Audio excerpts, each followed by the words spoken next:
بسم الله الرحمن الرحيم.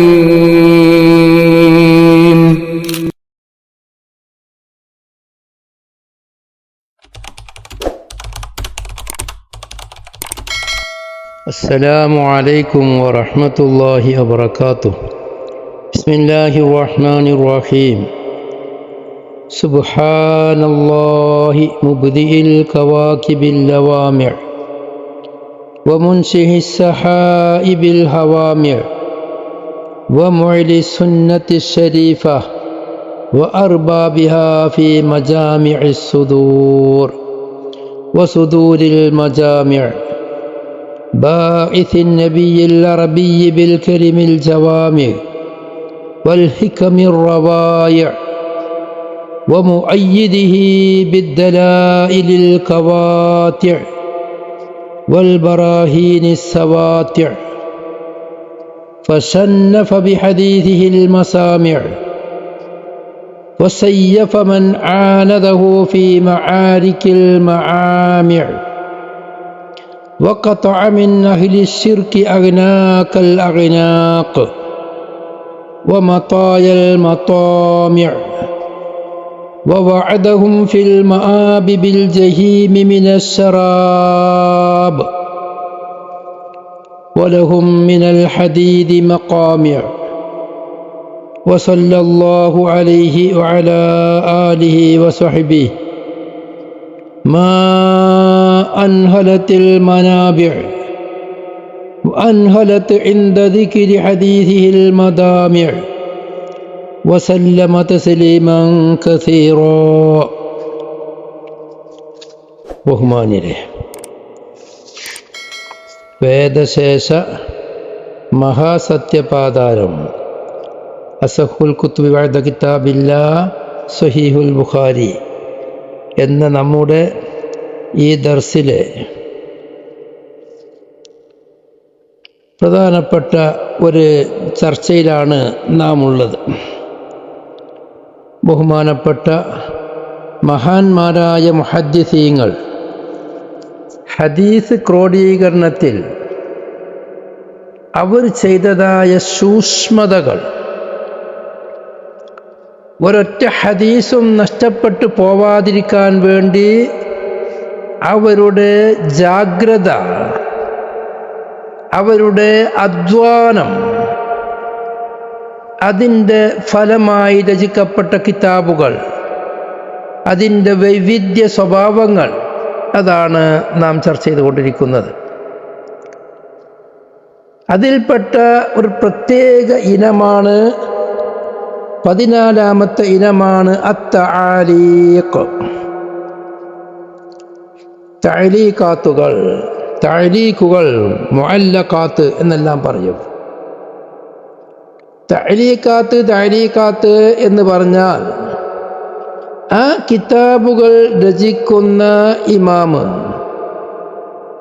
അവരുടെ പ്രധാന ശ്രദ്ധ നബി സല്ലല്ലാഹു അലൈഹി വസല്ലമ തങ്ങളെ തൊട്ട് വാരിദായ ഹദീസുകളെ ക്രോഡീകരിക്കലാണ്. അതിൻ്റെ സനദുകൾ അവർ പറയില്ല. അത് പറയാതിരിക്കുന്നത് കാരണം സനദുകളെല്ലാം മഹാന്മാരായ വലിയ വലിയ മഹത്തുക്കൾ, ഇമാം ബുഖാരി, ഇമാം മുസ്ലിമിനെ പോലെയുള്ള മഹത്തുക്കൾ അതിൻ്റെ സനദുകൾ വെളിവാക്കിയിട്ടുണ്ട്, പറഞ്ഞിട്ടുണ്ട്. അതുകൊണ്ട് തന്നെ അവരുടെ മേലിൽ അങ്ങോട്ട് ഹവാലത്താക്കും. ഈ ഹദീസ് ഇന്നാൾ ഉദ്ധരിച്ചിട്ടുണ്ട്, അല്ലെങ്കിൽ ഇന്നാൾ ഉദ്ധരിച്ച ഹദീസുകളെ ഞാൻ അതിൻ്റെ 1-ാം ഫസിൽ പറയുള്ളൂ, 2-ാമത്തതിൽ ഇന്ന ആളുകളുടെ ഹദീസുകളാണ് ഞാൻ പറയുക, അവിടെ നോക്കിയാൽ അത് കിട്ടും. അങ്ങനെ അവരതിൻ്റെ നിബന്ധനകൾ പറയും, ഇന്ന ഭാഗത്തായിരിക്കും ഇന്നാളുടെ ഹദീസ് പറയുന്നത് എന്ന്, അല്ലെങ്കിൽ ഇന്നാളുടെ ഹദീസിലേക്ക് ഞാൻ ഇന്ന വാക്ക് കൊണ്ട് സൂചന നൽകും എന്ന് പറഞ്ഞിട്ടുണ്ടാകും. ഇങ്ങനെ ഹദീസുകളുടെ സനദ് പറയാതെ നബി സല്ലല്ലാഹു അലൈഹി വസല്ലം തങ്ങൾ ഇന്നത് പറഞ്ഞു എന്ന് പറഞ്ഞ് വ്യക്തമാക്കുന്ന ഹദീസുകൾ കിതാബുകൾക്കാണ് തഅലീഖാത്ത് എന്ന് പറയുന്നത്. തഅലീഖുകൾ അതിൽ ചിലർ സ്വഹാബത്തിൻ്റെ പേര് പറയും, മറ്റു ചിലർ സ്വഹാബത്തിൻ്റെ പേരും പറയില്ല. നേരെ കാല റസൂലുള്ളാഹി ഈ സമയത്ത് എന്ന് പറഞ്ഞിട്ട് ആയിരിക്കും അവർ പറയുക. ചില മുഹദ്ദിസീങ്ങൾ തഅലീഖാത്തുണ്ടാക്കുന്ന മുഹദ്ദിസീങ്ങൾ ചിലപ്പോൾ ഈ ഹദീസിനെ ഇന്ന ആൾ റിവായത്ത് ചെയ്തിട്ടുണ്ട് എന്ന് പറയും. മറ്റു ചിലരാണെങ്കിലോ അതും പറയില്ല. പലർക്കും പല ശൈലിയാണ്. അങ്ങനെ ഉണ്ടാക്കുന്ന കിതാബുകളാണ് തആലീഖ്. ആ തആലീഖ് ധാരാളമുണ്ട്. അതിലുള്ള കുറച്ച് കിതാബുകൾ നമുക്ക് പരിചയപ്പെടാം, കാരണം നമുക്ക് ആവശ്യമുള്ളതാണതെല്ലാം. തആലീഖ് ധാരാളം കിതാബുകൾ ആ വിഷയത്തിലുണ്ട്. അതിൽപ്പെട്ട പ്രധാനപ്പെട്ട ഒരു കിതാബാണ് ഇമാം ബഗ്വി റളിയല്ലാഹു അൻഹു അവരുടെ മസാബീഹ്. ബഗ്വി ഇമാം ഷാഫി മദ്ഹബിലെ പ്രഗത്ഭനായ പണ്ഡിതനാണ്, മുഹദ്ദിസാണ്, മുഫസ്സിറാണ്, ഫഖീഹാണ്, എല്ലാ വിഷയത്തിലും കഴിവുള്ള ആധികാരിക പണ്ഡിതനാണ്. അവരുടെ മസാബീഹ് എല്ലാ വിദ്യാർത്ഥികൾക്കും അറിയുന്ന കിതാബാണ്. മിസ്കാത്തുൽ മസാബിഹ് എന്നാണ് പറയല്. മസാബിഹിന് ചെറിയൊരു മാറ്റം വെച്ച കിതാബാണ് മിസ്കാത്ത്. ആ മസാബീഹിൽ 2 ഫസലാണ്. ആ ഫസലിൽ സ്വഹാബത്തിൻ്റെ പേര് പറയില്ല. ഒന്നാം ഫസലിൽ ബുഖാരി, മുസ്ലിം അല്ലെങ്കിൽ മുത്തഫഖ് അലൈഹി ആയ ഹദീസ് ഉണ്ടാവുള്ളൂ. രണ്ടാം ഫസലിൽ മറ്റുള്ള ഹദീസുകളാണ് ഉണ്ടാകുക. പിന്നെ അതാര് സ്വഹാബി, ഏതാണ് സ്വഹാബി എന്ന് പറയില്ല. ആരാണ് ഈ ഹദീസ് റിപ്പോർട്ട് ചെയ്യുന്നത് വ്യക്തമായി ഓരോരോ ഹദീസും പറയില്ല. അങ്ങനെയുള്ള ഇമാം ബഗ്വി ഇമാമിൻ്റെ മസാബീഹ്, ആ മസാബീഹ് പ്രധാനപ്പെട്ട ഒരു തഅലീഖാണ്. അതുപോലെ ഇമാം ലുലുഇ അവരുടെ മുസ്കിലാത്ത് മറ്റു കിതാബാണ്, തഅലീഖാണ് മിസ്കാത്തുൽ മസാബിഹ്. ബഹുമാനപ്പെട്ട അശ്ശൈഖ് വലിയുദ്ദീൻ അബു അബ്ദില്ലാ മുഹമ്മദ് ബിൻ അബ്ദില്ലാ എന്നവർക്കുള്ള, അവിടെ ഖത്തീബ് എന്നാണ് പറയുന്നത്, ഖത്തീബ്. ആ ഖത്തീബ് എന്നവരുടെ മിസ്കാത്ത് 3 ഫസിലാണ് അതിലുള്ളത്. വിദ്യാർത്ഥികൾക്ക് എല്ലാവർക്കും അറിയുന്ന, എല്ലാവർക്കും അറിയുന്ന സാമർക്കാരൻ്റെ കാര്യമാണ്. 3 ഫസിലാണ്. ഒന്നാം ഫസിൽ ബുഖാരി, മുസ്ലിം അല്ലെങ്കിൽ മുത്തഫഖ് അലൈഹി അവരുടെ ഹദീസാണ് ഉണ്ടാകുക.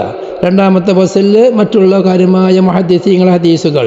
മൂന്നാമത്തെ ഫസിൽ ബാബുമായി ബന്ധപ്പെട്ട എല്ലാ ഹദീസുകളും ഉണ്ടാകും. ബുഖാരിയുടെ ഉണ്ടാകും, മുസ്ലിമിൻ്റെ ഉണ്ടാകും, മുത്തഫഖ് അലൈഹി ഉണ്ടാകും, മറ്റു മുഹദ്ദിസീങ്ങളുടെ മുഴുവൻ ഉണ്ടാകും. ബാബുമായി ബന്ധമുള്ള ഹദീസുകളായിരിക്കും. മറ്റൊരു കിതാബാണ് ജമ്മു ബൈന സ്വഹീഹൈനി എന്ന കിതാബ്. അത് ഇമാം ഹുമൈദി റളിയല്ലാഹു അൻഹുവിൻ്റെതാണ്, ഉന്ദുലിസുകാരൻ. അവർ 488 വഫാത്തായവരാണ്. ഈ പറഞ്ഞ ഹുമൈദി ഇമാം ബുഖാരിൻ്റെ ശൈഖായ ഹുമൈദി അല്ല. ഇമാം ബുഖാരിൻ്റെ കുറേ കാലശേഷം ഉണ്ടായതാണ്.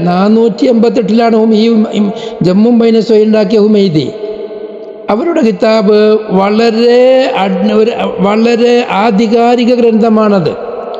മിസ്കാത്തിൽ തന്നെ ചിലപ്പോൾ കാണാം ബഗ്വി ഇമാമിൻ്റെ ഹദീസ് ഉദ്ധരിച്ചിട്ട് ഈ ഹദീസ് കണക്ക് പ്രകാരം ഒന്നാം ഫസിൽ പറഞ്ഞതാണ്, അതൊന്നിരിക്കൽ മുത്തഫഖ് അലൈഹി ആവണം, അല്ലെങ്കിൽ ബുഖാരിയുടേതാവണം, അല്ലെങ്കിൽ മുസ്ലിമിൻ്റേതാവണം. അതിലൊന്നും ഞാനത് കണ്ടിട്ടില്ല. മാത്രവുമല്ല ഹുമൈദി ഇമാമിൻ്റെ അൽ ജമ്മു ബൈന സ്വഹീഹൈനി അതിലും ഞാനത് കണ്ടിട്ടില്ല എന്ന് പറഞ്ഞതായിട്ട് കാണാം. അങ്ങനെയുള്ള വളരെ പ്രസിദ്ധമായ കിതാബാണ് ജമ്മു ബൈന സ്വഹീഹൈൻ. പിന്നെ മറ്റൊരു കിതാബാണ് തജ്രീദു സിഹാഹ് സിത്ത എന്ന് പറയുന്ന കിതാബ്. തജ്രീദു സിഹാഹ് സിത്ത ഇമാം റസീൻ എന്നവരുടേത്. മാലിക്കി മദ്ഹബിനാണ്. 535 വഫാത്തായവരാണ്. അവരുടെ കിതാബ് തജ്രീദു സിഹാഹ് സിത്ത എന്ന് പറയുന്ന കിതാബ്. അതുപോലെ മറ്റു കിതാബാണ് ജാമിഉൽ ഉസൂൽ ലി അഹാദീസിർ റസൂൽ സല്ലല്ലാഹു അലൈഹി വസല്ലം. ഇമാം ഇബ്നുൽ അസീർ റളിയല്ലാഹു അൻഹുവിൻ്റെ കിതാബ് ജാമിഉൽ ഉസൂൽ ലി അഹാദീസിർ റസൂൽ സല്ലല്ലാഹു അലൈഹി വസല്ലം. ആ ജാമിഉൽ ഉസൂൽ ഇബ്നുൽ അസീറിൻ്റെതാണ്. ഇബ്നുൽ അസീർ നാം പരിചയപ്പെടുത്തിയിട്ടുണ്ട് മുമ്പ്. ആ ജാമിഉൽ ഉസൂൽ എന്ന് പറയുന്നത് മുഅ്തമദായ 6 കിതാബുകളിലുള്ള എല്ലാ ഹദീസുകളും ജമ്മിയുടെ കിതാബാണത്. അതിൽ മുഅത്ത, സഹീഹുൽ ബുഖാരി, സഹീഹ് മുസ്ലിം, സുനൻ അബീ ദാവൂദ, സുനൻ തുർമുദി, സുനൻ നസായി ഈ 6 കിതാബുകളുടെയും ഇസ്നാദിനെ കളഞ്ഞിട്ട് സ്വഹാബത്തിൻ്റെ പേര് മാത്രം പറഞ്ഞു. അങ്ങനെയുള്ള കിതാബാണത്. ആ കിതാബിൽ ഓരോരോ ബാബുകളിടും. ആ ബാബുകളിൽ ഹദീസ് കൊടുക്കുന്നത് ആ ബാബുമായി ബന്ധപ്പെട്ട ആദ്യ അക്ഷരം അലിഫുള്ള ഹദീസ്. ഹുറൂഫുൽ മുഅ്ജമിൻ്റെ തർത്തീബിൻ്റെ മേലാണ് ആ കിതാബ് തർത്തീബാക്കിയിട്ടുള്ളത്. ആദ്യം അലിഫ്, ഓരോ ബാബിലും അലിഫുമായി ബന്ധപ്പെട്ട അലിഫ് കൊണ്ട് തുടങ്ങുന്ന ഹദീസുകൾ. അലിഫ് കൊണ്ട് അൽ മഅരിഫാൻ്റെ അലിഫ്ലാമല്ലാത്ത അസ്ലിയാണെങ്കിലും സായിദയാണെങ്കിലും അലിഫ് തുടക്കത്തിൽ വരുന്ന ഹദീസ്, ആ ഹദീസായിരിക്കും ആദ്യം പറയാം. അലിഫ് കൊണ്ട് തുടങ്ങുന്ന ഹദീസ് കഴിഞ്ഞ് കഴിഞ്ഞാൽ പിന്നെ ബാബ് കൊണ്ട് തുടങ്ങുന്ന ഹദീസ്. പിന്നെ കിതാബിൻ്റെ പ്രത്യേകതയാണ്, ഒരു ബാബിൽ ഒരു കിതാബ്, ഉദാഹരണം കിതാബുൽ ജിഹാദ് എന്ന് ബാബിട്ട് കഴിഞ്ഞാൽ ആ ജിഹാദുമായി ബന്ധപ്പെട്ട എല്ലാ ഹദീസുകളെയും ആ ബാബിൽ കൊണ്ടുവന്നിട്ടുണ്ടായിരിക്കും. ഉദാഹരണം കിതാബുൽ ജിഹാദിലാണ് ഗനീമത്തിനെ സംബന്ധിച്ച് ഗനായിമ് പറയുന്നത്, ഫയ്യ് പറയുന്നത്, ഉലൂല് പറയുന്നത്, നഫല് പറയുന്നത്, ഖുംസ് പറയുന്നത്, ഷഹാദത്ത് പറയുന്നത്, ഇതെല്ലാം ആ ബാബിൽ പറയും. എന്നിട്ട് പിന്നെ ഉദാഹരണം ഗനീമത്തിൻ്റെ ചർച്ചകൾ വൈനിൻ്റെ മബ്ഹ കിതാബ് വരുമ്പോൾ ആ കിതാബിൽ പറയും ഗനീമത്തിനെ സംബന്ധിച്ച് പറയുന്ന വിഷയം കിതാബുൽ ജിഹാദിൽ പറഞ്ഞിട്ടുണ്ട്. നോക്കുന്നവർക്ക് വളരെ എളുപ്പമാവാൻ വേണ്ടി ഒരു പ്രത്യേക ശൈലിയാണ് മഹാനവറുകൾ ജാമിഉൽ ഉസൂൽ എടുത്തിട്ടുള്ളത്. പിന്നെ മറ്റൊരു കിതാബാണ് മജ്മഉസ് സവായിദ് ലിൽ ഹൈസമി, നൂറുദ്ദീൻ അലി ഇബ്നു അബീ ബക്കർ ഇബ്നു സുലൈമാൻ അൽ ഹൈസമി റളിയല്ലാഹു അൻഹു. ഇബ്നു ഹജറിൻ അസ്കലാനി റഹ്മത്തുള്ളാഹി അലൈഹി അവരുടെ പ്രധാന ഉസ്താദന്മാരിൽപ്പെട്ട ഒരാളാണ്. 735 ജനിച്ചു, 807 വഫാത്തായവർ. മഹാപണ്ഡിതനാണ്. ഇബ്നു ഹജർ തങ്ങൾ, അസ്കലാനി തങ്ങൾ ഈ ഹൈസമിയെ സംബന്ധിച്ച് പരിചയപ്പെടുത്തുന്നത് മത്തിനുകൾ ധാരാളം ഇസ്തിഹ്ലാറുള്ളവരായിരുന്നു. വകാന വസാറ കസീറൽ ഇസ്തിഹ്ലാരി ലിൽ മുത്തൂനി ജിദ്ദൻ ലികസറത്തിൽ മുമാറസത്തി. മാത്രവുമല്ല വളരെ സോഫ്റ്റ് ആളാരായിരുന്നു, നല്ല ആർക്കും പെരുമാറാൻ പറ്റുന്ന, വളരെ എല്ലാവർക്കും അദ്ദേഹത്തെ എല്ലാവർക്കും വളരെ ഇഷ്ടമായിരുന്നു. അദ്ദേഹത്തോട് എത്ര ചോദിച്ചാലും ആര് വന്നാലും അദ്ദേഹത്തിற்கு മടി എന്ന് പറഞ്ഞ സംഭവം ഉണ്ടാകുക തന്നെ ഇല്ല. ഞാൻ ഇപ്പോൾ ക്ഷീണിച്ചിട്ടുണ്ട് പിന്നെ വരി എന്ന് പറയുന്ന പരിപാടിന് അവർക്കില്ല. മാത്രവുമല്ല അവരുടെ ഉസ്താദന്മാർക്ക് ഖിദ്മത്ത് എടുക്കാൻ ഒരു മടിയും കാട്ടാതെ എപ്പോഴും ഉസ്താദന്മാരുടെ ഖിദ്മത്തിനായി നിന്ന് പോകുന്ന ആളുകളായിരുന്നു. ഇബ്നു ഹജർ തങ്ങൾ തുടരാണ്, വകാന സലീമൽ ഫിത്രത്തി കസീറൽ ഖൈരി കസീറൽ ഇഹ്തിമാലിൽ ലില്ലദാ ഖുസൂസൻ മിൻ ജമാഅത്തി ശൈഖൈ. വളരെ നല്ല പ്രകൃതമുള്ളവർ, ധാരാളം ഖൈർ ചെയ്യുന്നവർ, അവരെ ആര് സ്വയ്പാക്കിയാലും ആ സ്വയ്പെല്ലാം സഹിച്ച് അതിന് മറുപടി കൊടുക്കാത്ത മഹാൻ. മജ്മഉസ് സവായിദ് ലിൽ ഹൈസമി അറിയപ്പെട്ട വലിയ കിതാബാണത്. ആ മജ്മഉസ് സവായിദ് എന്ന് പറയുന്നത് 6 കിതാബുകളിലുള്ള ഹദീസുകളുടെ ജമ്മു ചെയ്ത കിതാബാണ്. ഇതൊക്കെയാണ് 6 കിതാബ്. അഹ്മദ് ഇമാമിൻ്റെ മുസ്നദ്, ബസ്സാറിൻ്റെ ഹദീസ് മുസ്നദ്, അബൂ യഅലയുടെ മുസ്നദ്, തബറാനി ഇമാമിൻ്റെ 3 മുഅ്ജമുകൾ.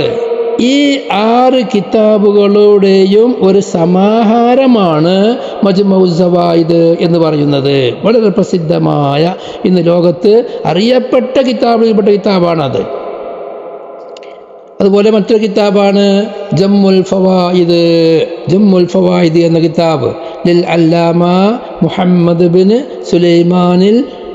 സുലൈമാൻ അൽ മഗ്റബി അൽ മാലിക്കി. മക്കയിൽ കുറേ കാലം താമസിച്ച മുഹമ്മദ് ബിൻ സുലൈമാൻ അൽ മഗ്റബി എന്നവരുടെ കിതാബ് ജമ്മുൽ ഫവായിദ്. 1094 അവിടെ വഫാത്ത്. അതുപോലെ ഈ വിഷയത്തിൽ എടുത്തു പറയേണ്ട കിതാബാണ് ബഹുമാനപ്പെട്ട ഇമാം സുയൂത്തി റഹ്മത്തുള്ളാഹി അലൈഹി അവരുടെ ജമ്മുൽ ജവാമി. സുയൂത്തി ഇമാമിന് ജമ്മുൽ ജവാമി എടുത്തു പറയേണ്ട മഹത്തായ വലിയ കിതാബാണ്. ഇമാം ജലാലുദ്ദീൻ സുയൂത്തി റഹ്മത്തുള്ളാഹി അലൈഹി എല്ലാവർക്കും അറിയാം, ലോകത്തെ പണ്ഡിതന്മാരെ കൂട്ടത്തിൽ, അന്നത്തെ കാലത്തെ പണ്ഡിതന്മാരെ കൂട്ടത്തിൽ ഏറ്റവും വലിയവരാണ്.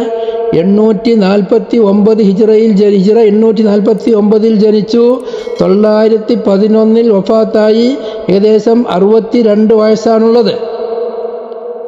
തഫ്സീറുകൾ, മശൂറായ തഫ്സീറുകളുണ്ട്. എല്ലാ വിഷയത്തിലും കിതാബുകളുണ്ട്. അവർക്ക് ഏതെല്ലാം വിഷയത്തിൽ കിതാബില്ല എന്ന് നോക്കിയാൽ മതി. അവരുടെ ചരിത്രത്തിൽ കാണാം, ഏകദേശം 600ഓളം കിതാബുകൾ എഴുതിയിട്ടുണ്ട്.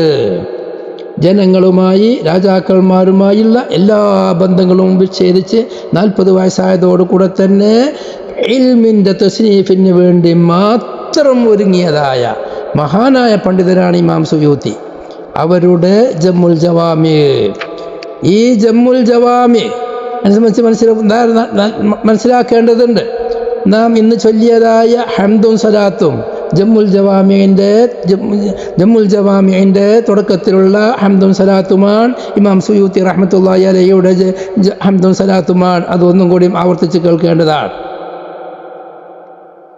നബി സല്ലല്ലാഹു അലൈഹി വസല്ലമ തങ്ങളെ തൊട്ട് വാരിദായ എല്ലാ ഹദീസുകളെയും ജമ്മ് ചെയ്യാനാണ് മഹാനവർകൾ ഒരുങ്ങിയിട്ടുള്ളത്.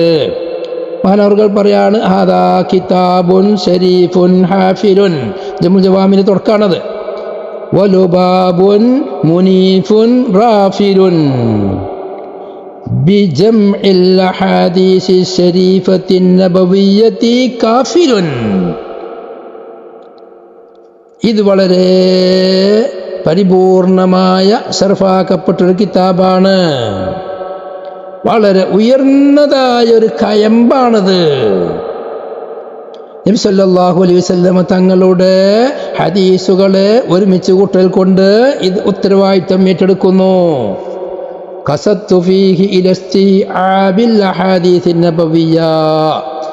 നബി സല്ലല്ലാഹു അലൈഹി വസല്ലം തങ്ങളിലേക്ക് ചേർക്കപ്പെടുന്ന ഹദീസുകളെ മുഴുവനും പറയലിലേക്ക് ഞാൻ ഉദ്ദേശിച്ചു. ജമ്മുൽ ജവാമി അത് 2 ഖിസ്മായിട്ടാണ് മഹാനവർകൾ പറഞ്ഞിട്ടുണ്ട്. ഖസംതുഹു ഖിസ്മൈനി. ജമ്മുൽ ജവാമി തുടക്കത്തിൽ പറഞ്ഞത് അങ്ങനെയാണ്. അൽ-അവ്വലു അസൂഖു ഫീഹി ലഫ്ളൽ മുസ്തഫാ ബിനസ്സിഹി. നല്ല രസമുള്ള ഇബാറത്ത.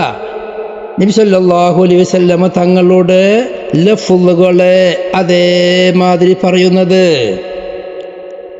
ആ നബി സല്ലല്ലാഹു അലൈഹി വസല്ലമ തങ്ങളുടെ ലഫ്ളുകളെ ഓരോന്നായി പറയുമ്പോൾ മറ്റുള്ളവർ സ്വീകരിച്ചത് കൗലിയായ ഹദീസുകൾ, ഒന്നാമത്തെ ഖിസ്മ. അതിന് മുഅ്ജമിൻ്റെ ഹുറൂഫിൻ്റെ മേലായിട്ടാണ് പറഞ്ഞിട്ടുള്ളത്. ആദ്യം അലിഫ് കൊണ്ട് തുടങ്ങും ആദ്യത്തിൽ വരുന്ന ഹദീസുകൾ, ഹദീസിൻ്റെ ആദ്യത്തിൽ അലിഫ് വരുന്ന ഹദീസുകൾ, പിന്നെ ബാഗ് വരുന്ന ഹദീസുകൾ. അങ്ങനെയാണ് കൗലിയായ ഹദീസുകളെ അതിൽ ജമ ചെയ്തിട്ടുള്ളത്. രണ്ടാമത്തെ ഖിസ്മ് നബി സല്ലല്ലാഹു അലൈഹി വസല്ലമ തങ്ങളുടെ ഫിഅലുകളുമായി ബന്ധപ്പെട്ടത്. ഞാൻ നബി തങ്ങൾ ഇന്നാലിന്നത് ചെയ്യുന്നത് കണ്ടു എന്ന് പറഞ്ഞു തുടങ്ങുന്ന ഹദീസുകളാണ് കൗലി. ആ കൗലിയായ ഹദീസുകള് മഹാനവറുകൾ മുസ്നദായിട്ടാണ്, സ്വഹാബത്തിൻ്റെ പേരിൻ്റെ മേലായിട്ടാണ് പറഞ്ഞിട്ടുള്ളത്. ഓരോരോ സ്വഹാബിയുടെ ഹദീസുകൾ. ആദ്യം സിദ്ദീഖ് റളിയല്ലാഹു അൻഹുവിൻ്റെ ഹദീസ്. സിദ്ദീഖ് റളിയല്ലാഹു അൻഹു എന്തെല്ലാം നബി തങ്ങളിൽ നിന്ന് കണ്ടതായി, നബി തങ്ങളുടെ പ്രവർത്തികളായി ഉദ്ധരിച്ചോ അതാണ് കൗലിയായത്. അങ്ങനെയാണ് മഹാനവറുകൾ അതിനെ പൂർത്തിയാക്കിയിട്ടുള്ളത്. മഹാനവറുകൾ ആ കിതാബ് പൂർത്തിയാക്കിയിട്ടുണ്ട്. പൂർണ്ണമായ കിതാബാണ്.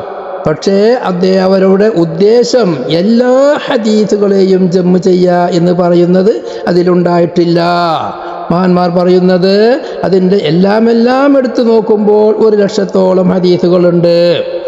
മത്തിന് മാത്രം നോക്കുമ്പോൾ 26,568 കൗലിയായ ഹദീസുകളും 17,000 ഫിഅലിയായ ഹദീസുകൾ. നബി തങ്ങളെ പ്രവർത്തനങ്ങൾ, നബി തങ്ങൾ ഇന്നത് ചെയ്തു, അല്ലെങ്കിൽ ഇന്നത് അംഗീകരിച്ചു, അല്ലെങ്കിൽ നബി തങ്ങളോട് ഇന്നാലിൻ്റെ കാര്യം പറഞ്ഞപ്പോൾ നബി തങ്ങൾ ഇന്നാലിൻ്റെ കാര്യം ചെയ്തു എന്ന് പറയുന്ന നബി തങ്ങളുടെ പ്രവർത്തനങ്ങൾ ആ പ്രവർത്തനങ്ങളുമായി ബന്ധപ്പെട്ട ഹദീസുകൾ അത് 17,000-ൽ പരം ഹദീസുകളാണ് അതിലുള്ളത്. ഈ ഹദീസുകളെല്ലാം ഉദ്ധരിക്കുമ്പോൾ മഹാനവറുകൾ ഓരോരോ ഹദീസും ആരാണ് ഉദ്ധരിച്ചത് എന്ന് അതിലേക്ക് അവരുടെ ഒരു കോഡ് ഭാഷയുണ്ട്, അത് ഉപയോഗിക്കും. ബുഖാരിയാകുമ്പോൾ ഖാ എന്ന് ഉപയോഗിക്കും, മുസ്ലിം ആകുമ്പം മീ, ഇബ്നു ഹിബ്ബാൻ ആകുമ്പം ഹബ്ബ്, ഇങ്ങനെ ഓരോ ഹക്കീമാകുമ്പോൾ ക, ഓരോരോ സൂചന മുപ്പര് പറയും. ഇന്ന വാക്കുകൊണ്ട് ഞാൻ സൂചിപ്പിച്ചാൽ അത് ഇന്ന കിതാബാണ് എന്ന് മഹാനവറുകൾ പറയുന്നുണ്ട്.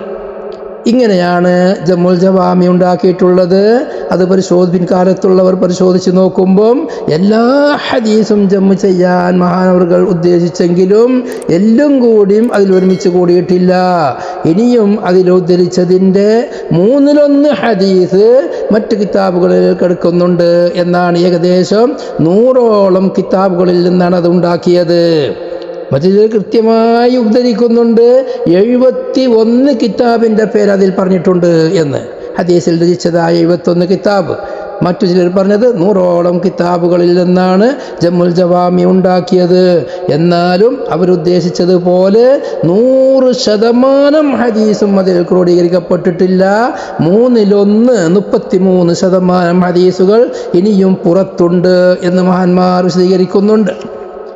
ഇവിടെ ഒരു പ്രധാന ചർച്ച ഉണ്ട്. ഇപ്പം നമ്മൾ ഈ കിതാബാണെങ്കിലും തഅലീഖാത്തിൽ എണ്ണുന്ന ബഹുമാനപ്പെട്ട ജമ്മുൽ ജവാമി ഇമാം സുയൂത്തിയുടെ അതാണെങ്കിലും മജ്മുഉസ് സവായിദ്, ജാമിഉൽ ഉസൂൽ, ഇതെല്ലാം പ്രത്യേകം ശൈലികളാണ്. ഈ പ്രത്യേകിച്ചും ജമ്മുൽ ജവാമി ചില ആളുകളുടെ വിമർശനമാണ്, അതൊരു ഉപകാരമില്ലാത്ത കിതാബാണ്. കാരണം അതിൻ്റെ 1-ാമത്തെ ഭാഗം കൗലിയായ ഹദീസുകൾ പറയുന്നത് നബി സല്ലല്ലാഹു അലൈഹി വസല്ലം തങ്ങളുടെ ഹദീസിൻ്റെ ആദ്യാക്ഷരം ഏത്, ആ അക്ഷരം ഉദ്ധരിച്ചുകൊണ്ടാണ്. അലിഫിൻ്റെ വാബിൽ നോക്കിയാൽ ആദ്യാക്ഷരം അലിഫ് കൊണ്ട് തുടങ്ങുന്ന ഹദീസുകൾ, ബാ കൊണ്ട് തുടങ്ങിയാൽ ബാ കൊണ്ട് തുടങ്ങുന്ന ഹദീസുകൾ. അവിടുത്തെ ഇഷ്കാലം എന്താ? ആ ഹദീസുകൾ കണ്ടെത്തണമെങ്കിൽ ആദ്യം ഹദീസിൻ്റെ തല ഇന്നതാണെന്ന് കിട്ടണ്ടേ. ഹദീസിൻ്റെ തല ലഭിച്ചാലല്ലേ ജമ്മുൽ ജവാമിയിൽ ഹദീസ് കണ്ടെത്താൻ കഴിയുള്ളൂ. അല്ലാതെ ഏത് വിഷയത്തിനും ആദ്യം മുതൽ അവസാനം വരെ പരിധി നോക്കാൻ കഴിയുമോ? അതുകൊണ്ട് ജമ്മുൽ ജവാമി ഉപകാരം കുറഞ്ഞ കിതാബാണ് എന്ന് വിമർശിച്ചവരുണ്ട്. വിമർശിക്കുന്നവർക്ക് എങ്ങനെയും വിമർശിക്കാൻ. മഹാന്മാരായ അള്ളാഹുവിൻ്റെ ഔലിയാക്കളായ മുഹദ്ദിസീങ്ങൾ, ഇമാമീങ്ങൾ, അവർക്കൊരു താല്പര്യമുണ്ട്. എന്താണ് താല്പര്യം? അള്ളാഹുവിൻ്റെ റസൂലിൻ്റെ ഹദീസ് ഇവിടെ ലോകത്ത് നിലനിൽക്കണം. അതോടുകൂടെ അതിൻ്റെ മുമ്പ് ഇറങ്ങിയതായ മഹാന്മാരുടെ കിതാബുകൾ അതും നിൽക്കണം. നേരെ മറിച്ച് ഈ പറഞ്ഞ 100ഓളം കിതാബുകളുടെ ഹദീസുകൾ അത് ഒരു ബാബിലായി ജമ്മു ചെയ്യുകയാണ്. എന്നിട്ട് അവിടെ ബുഖാരി ഇമാം ഉദ്ധരിച്ച ഹദീസിന്നത്, മുസ്ലിം ഇമാം ഉദ്ധരിച്ച ഹദീസിന്നത്, മുത്തഫഖ് അലൈഹി ഇന്നത്, ശിഹാബ് സിത്തൻ്റെത്, മറ്റുള്ള ഓരോരുത്തരുടെയും പേരിൽ ഹദീസ് ഓരോരോ ബാബിൽ കൊടുക്കുകയാണെങ്കിൽ പിന്നെ ആ കിതാബുകളിലേക്കുള്ള ആവശ്യമുണ്ടാവില്ല എന്ന് വരൂലേ. അങ്ങനെ ഒരു താല്പര്യം, എൻ്റെ ഈ കിതാബ് മാത്രം ഇവിടെ നിലനിന്നാൽ മതി, മറ്റുള്ളതൊന്നും ഇനി ഇവിടെ നിലനിൽക്കേണ്ട ആവശ്യമില്ല, കാരണം അതെല്ലാം ഞാൻ ജമ്മു ചെയ്തു. അങ്ങനെ മറ്റുള്ള മഹത്തുക്കളുടെ ഹദീസുകള്, കിതാബുകള് ദുർബലപ്പെടുത്തപ്പെടുന്ന ഒരു ശൈലി ഒരിക്കലും സ്വീകരിക്കൂല. എല്ലാം ഇവിടെ നിലനിൽക്കണം, എല്ലാം ഇവിടെ ഉപയോഗപ്പെടണം. ഈ ഒരു ചിന്ത ചിന്തിച്ചു. അതോടുകൂടെ റസൂലുള്ളാഹി സ്വല്ലല്ലാഹു അലൈഹി വസല്ലം തങ്ങളുടെ ഹദീസുകൾ മുഴുവൻ ക്രോഡീകരിച്ചൊരു കിതാബ് ഇവിടെ വേണം, എല്ലാം ഉള്ളൊരു കിതാബ് ഇവിടെ വേണം. അതാണ് അവരുടെ ലക്ഷ്യമുള്ളത്. അതോടുകൂടെ ബാക്കിയുള്ള ഓരോരോ കിതാബുകളും ഇവിടെ നിലനിൽക്കണം. പിന്നെ അതിൻ്റെ ഫായിദ എന്താ? ഏതെങ്കിലും ഹദീസിൻ്റെ കിതാബുകളിൽ ഒരു ഹദീസ് കണ്ടെത്തിയാൽ ആ ഹദീസിൻ്റെ തലവാചകം നോക്കി ജമ്മുൽ ജവാമി നോക്കുകയാണെങ്കിൽ, ആ ജമ്മുൽ ജവാമി നോക്കിയാൽ മനസ്സിലാക്കാം ഈ ഹദീസുകൾ എത്ര സ്വഹാബികൾ റിപ്പോർട്ട് ചെയ്തു എന്നും അതോടുകൂടെ തന്നെ എത്ര മഹത്തുക്കൾ ഏതെല്ലാം കിതാബുകളിൽ അത് ഉദ്ധരിച്ചിട്ടുണ്ട് എന്നും സഹാബികളുടെ എണ്ണം അതിൽ നിന്ന് മനസ്സിലാക്കിയെടുക്കാൻ കഴിയും. അതോടുകൂടെ തന്നെ ഓരോരോ ഹദീസുകളുടെയും ആരെല്ലാം ഇമാമിങ്ങൾ അത് ഉദ്ധരിച്ചിട്ടുണ്ട്, റിപ്പോർട്ട് ചെയ്തിട്ടുണ്ട്, ഏതെല്ലാം കിതാബുകളിൽ അതുണ്ട്, അതും ജമുൽ ജവാമി നോക്കിയാൽ തീരും. നല്ലൊരു ഗൈഡാണത്. അതാണ് അവിടെ ലക്ഷ്യമുള്ളത്. ആ ലക്ഷ്യം അല്ലാഹു പൂർത്തിയാക്കി കൊടുത്തു. മറ്റുള്ളവർക്ക് ഇമാമിങ്ങളുടെ ലക്ഷ്യം തിരിയാതെ എന്തിനാണ് അങ്ങനത്തെ കിതാബ് ഉണ്ടാക്കിയത്, ആക്ക് നോക്കാൻ കഴിയാത്ത കിതാബ് എന്ന് ചോദിച്ച് ഇഷ്കാലാക്കുന്നവർ എത്ര വലിയവരാണെങ്കിലും അവർ ഇമാമിങ്ങളെ സംബന്ധിച്ച് പൂർണ്ണമായ ബോധവാന്മാരല്ല എന്നേ നമുക്ക് പറയാനുള്ളൂ. അതുപോലെ തഅലീഖാത്തിൽപ്പെട്ടതാണ് സുയൂത്തി ഇമാമിൻ്റെ ജാമിഉ സഗീർ, സുയൂത്തി ഇമാമിൻ്റെ തന്നെ സിയാദത്തുൽ ജാമിഉ സഗീർ. അതുപോലെ തഅലീഖാത്തിൽ വെച്ച് ഏറ്റവും മശഹൂറായ കിതാബാണ് കൻസുൽ ഉമ്മാൽ, വളരെ പ്രസിദ്ധിയാർജിച്ച ആ കൻസുൽ ഉമ്മാലോട് കൂടെ മറ്റുള്ള കിതാബുകൾ ആവശ്യമില്ല എന്നുവരെ പലരും പറഞ്ഞിട്ടുണ്ട്. അതിനുള്ള കിതാബുകൾ അതതിൽപ്പെട്ട ഒന്നാണ്. പിന്നെ 15ാമത്തെ കിതാബാണ് 15ാമത്തെ ഐറ്റം. തഅലീഖ് കഴിഞ്ഞാൽ പിന്നെ തഅലീഖ് 14, 15ാമത്തേതാണ് അത്തർഗീബ് വത്തർഹീബ് എന്ന വിഷയം. ആ തർഗീബ് വത്തർഹീബ് എന്ന് പറയുന്നതിൽ ഫളാഇൽ ക്രോഡീകരിക്കപ്പെട്ടത് ഓരോരോ അമലുകൾ ചെയ്താൽ ഇന്നാലിന്ന പ്രതിഫലം അതിനിക്കുണ്ട്, ഓരോരോ തെറ്റുകൾ ചെയ്താൽ ഇന്നാലിന്ന ശിക്ഷകൾ അതിനിക്കുണ്ട് എന്ന് പറയുന്ന ജനങ്ങളെ സൽക്കർമ്മങ്ങളിലേക്ക് പ്രേരിപ്പിക്കുകയും ദുഷ്കർമ്മങ്ങളിൽ നിന്ന് അകറ്റി നിർത്താനും പേടിപ്പിക്കുകയും ചെയ്യുന്ന വിഷയത്തിലുള്ള കിതാബുകൾ. ആ തർഗീബിലും ധാരാളം കിതാബുകളുണ്ട്. ഞാനതിൻ്റെ വിശദീകരണത്തിലേക്ക് കടക്കുന്നില്ല. അതിൽപ്പെട്ട ഒന്നാണ് തർഗീബു സ്വലാ, സുയൂത്തി ഇമാമിന് തർഗീബു സ്വലാത്ത്. അതുപോലെ തന്നെ അഹ്മദ് ബിൻ സല്ലാം ശാഫിഈ 939 വഫാത്താർക്കുള്ള തർഗീബു സാമി ഫി സ്വലാത്തി അലാ ഖൈരി ശാഫിഈ എന്ന് പറയുന്നത് ശിഹാബ് അഹ്മദ് ബിൻ സല്ലാമിൻ ശാഫിഈ. അതിൽപ്പെട്ട് മറ്റൊരായിട്ടാണ് അത്തർഗീബ് വത്തർഹീബ് ലിൽ ഹാഫിദ് സക്കിയുദ്ദീൻ എന്നവർക്കുള്ള ഒരു വഫാത്തായത് 653. മറ്റൊരു തർഗീബുണ്ട് ലിശൈഖിൽ ഇമാം അബുൽ ഖാസിം അൽ ഇസ്ബഹാനി 539 വഫാത്തായവർക്കുള്ള.